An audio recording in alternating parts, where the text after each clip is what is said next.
Você sabe quais elementos caracterizam a filosofia? O ceticismo em relação às crenças antigas e às crenças costumeiras, a valorização da razão, a tentativa de estabelecer os limites do conhecimento humano e do modo como podemos conhecer o mundo. Com base nisso podemos dizer que a atitude filosófica é o ato de buscar uma explicação lógica, científica, para determinado fato. Através dessa busca, a filosofia nos ajuda a entender como realmente o nosso mundo funciona. Por exemplo, antigamente acreditava-se que a chuva caía em decorrência de uma ação divina, mas agora nós sabemos que isso é um evento causado pela liberação da água absorvida pelas nuvens. Isso graças ao pensamento filosófico que busca entender os fatos como realmente são. Agora vamos para o tema principal deste podcast. Para entendermos para que a arte serve, primeiro temos que entender o que é arte. A arte é a ciência humana que estuda as obras criadas por artistas, a história e os movimentos que dão origem à obra. A arte é normalmente associada a pinturas ou quadros, mas existem diversas formas de expressar a arte, como por exemplo, danças, músicas, poesias, performances e muitas outras. As primeiras artes, concebidas pela humanidade, são datadas em aproximadamente 73 mil anos antes de Cristo, as pinturas rupestres, que mostravam através de desenhos o dia a dia dos nossos ancestrais. Sabendo disso, podemos afirmar que a arte é o ato de manifestar as nossas experiências e sentimentos através de coisas palpáveis. Para Aristóteles, a arte servia para a limpeza ou sucesso nas artes daquela época. Era a tragédia. Os atenienses assistiam a execuções sangrentas em festivais públicos em imensos teatros a céu aberto. Ésquilo, Eurípides e Sófocles eram nomes conhecidos. Aristóteles escreveu uma espécie de manual de como escrever grandes peças. A Poética, feito com ótimas dicas. Por exemplo, tenha certeza de usar peripécia, uma mudança na sorte, quando as coisas vão de ótimas para terríveis, para o herói. Em Titanic, Leonardo DiCaprio fica com Kate Winslet, ótimo, e depois eles batem no iceberg, terrível. E Anagnórise, um momento de grande revelação dramática, quando repentinamente o herói descobre que a vida dele é uma catástrofe. Mas para que a tragédia serve de verdade? Qual é a razão para toda uma comunidade se reunir para assistir a coisas horríveis acontecendo com os protagonistas? Como Édipo, na peça de Sófocles, que mata seu pai por acidente, casa com sua mãe, descobre o que fez e arranca seus próprios olhos por remorso e desespero. A resposta de Aristóteles é catarsis, que é grego para catarse. Catarse é um tipo de limpeza, você se livra de coisas ruins. Nesse caso, limpar nossas emoções, especificamente nossas confusões acerca dos sentimentos de medo e pena. Nós temos problemas naturais aqui. Nós temos corações de pedra, não sentimos pena quando devemos. E estamos propensos a exagerar nossos medos ou não ficarmos com medo suficiente. A tragédia nos lembra que coisas terríveis podem acontecer com pessoas boas, incluindo nós mesmos. Uma pequena falha pode levar a toda uma vida de erros, e por isso devemos ter mais compaixão ou pena por aqueles cujas ações foram desastrosas. Nós precisamos nos reeducar coletivamente sobre essas verdades cruciais com regularidade. O objetivo da arte, como Aristóteles a enxergava, é fazer com que as profundas verdades sobre a vida fiquem em nossa mente. As obras de arte, desde a antiguidade até hoje, nem sempre tiveram a mesma função. Ora serviam para contar uma história, ora para rememorar um acontecimento importante, ora para despertar o sentimento religioso ou cívico. Foi só neste século que a obra de arte passou a ser considerada um objeto desvinculado desses interesses não artísticos, um objeto propiciador de uma experiência estética por seus valores íntimos. Assim, dependendo do propósito e do tipo de interesse com que alguém se aproxima de uma obra de arte, podemos distinguir três funções principais para a arte.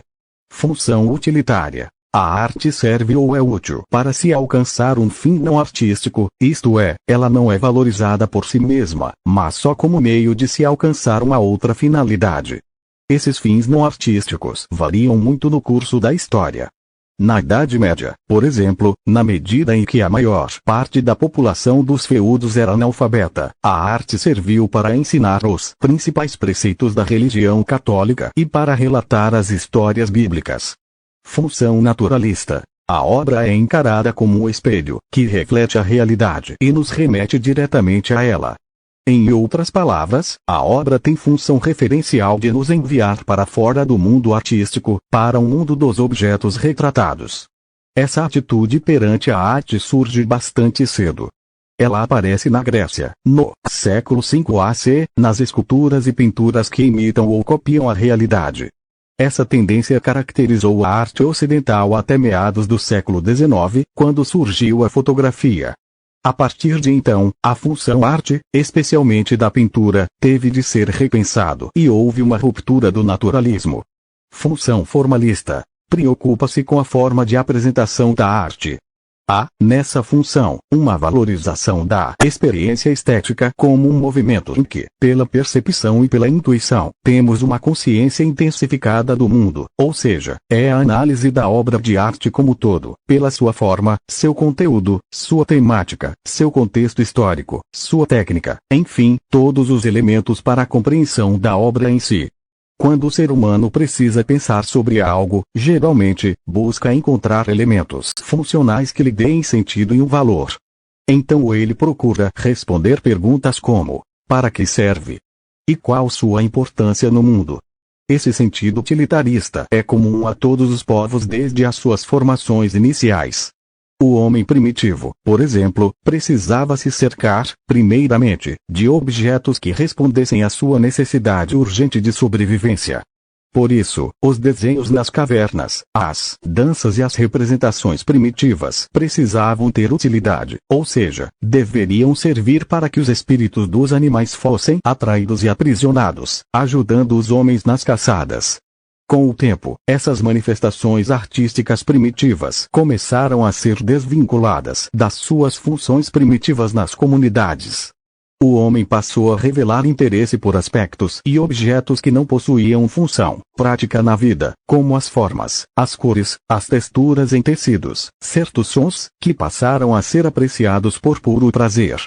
Nesse sentido, tais utensílios e representações passaram, cada vez mais, a ser criados e executados pelo prazer em si, desligando-se de uma utilidade. Assim, os humanos demonstram, desde tempos ancestrais, interesse pelo enfeite, pelo belo, por elementos e fatos capazes de instigar e manifestar pensamentos e emoções. A pintura corporal em uma tribo indígena, na maioria das vezes, tem a função de camuflar, preparar-se para a guerra, determinar uma posição social do indivíduo, preparativos para diversos rituais da tribo, como culto aos deuses, casamento, funeral, ou, simplesmente, enfeitar-se. Atualmente, a pintura da pele, como as tatuagens, na maioria das vezes, estão ligadas a um sentido decorativo, servindo apenas para adornar ou decorar o corpo. Há vertentes e perspectivas diferentes quanto à função da arte. Isso ocorre porque cada sociedade estabelece uma relação muito específica com os objetos artísticos, definindo necessidades e importâncias particulares. Pode-se, contudo, definir duas correntes de pensamento muito comuns, no que se refere à utilidade da arte. A primeira defende que as artes não derivam de uma necessidade prática, existindo independentemente de qualquer utilidade, tais como ensinar, entreter, instigar, inspirar ou educar. Uma das escolas defensoras dessa vertente foi o romantismo, que estabeleceu o que ficou conhecido como autonomia da arte. A outra corrente defende que a arte só pode existir ligada a alguma funcionalidade, ou algo que lhe dê um sentido, tal qual ocorria nas sociedades primitivas. Nessa concepção, só pode haver objeto artístico se este se relacionar, por exemplo, a uma função social, histórica, educativa ou psicológica. Obviamente, as duas correntes possuem fundamentos e argumentos necessários de serem discutidos, mas é inevitável que convivam, em um mesmo processo de criação artística, elementos estéticos e outros de ordem funcional, econômica, etc. Vale dizer que a humanidade não vive sem a arte, seja ela funcional, mista ou puramente ligada à fruição da beleza. A arte é necessária para que o homem se torne capaz de conhecer e mudar o mundo. Mas a arte também é necessária em virtude da magia que lhe é inerente. Ernst Fischer, a necessidade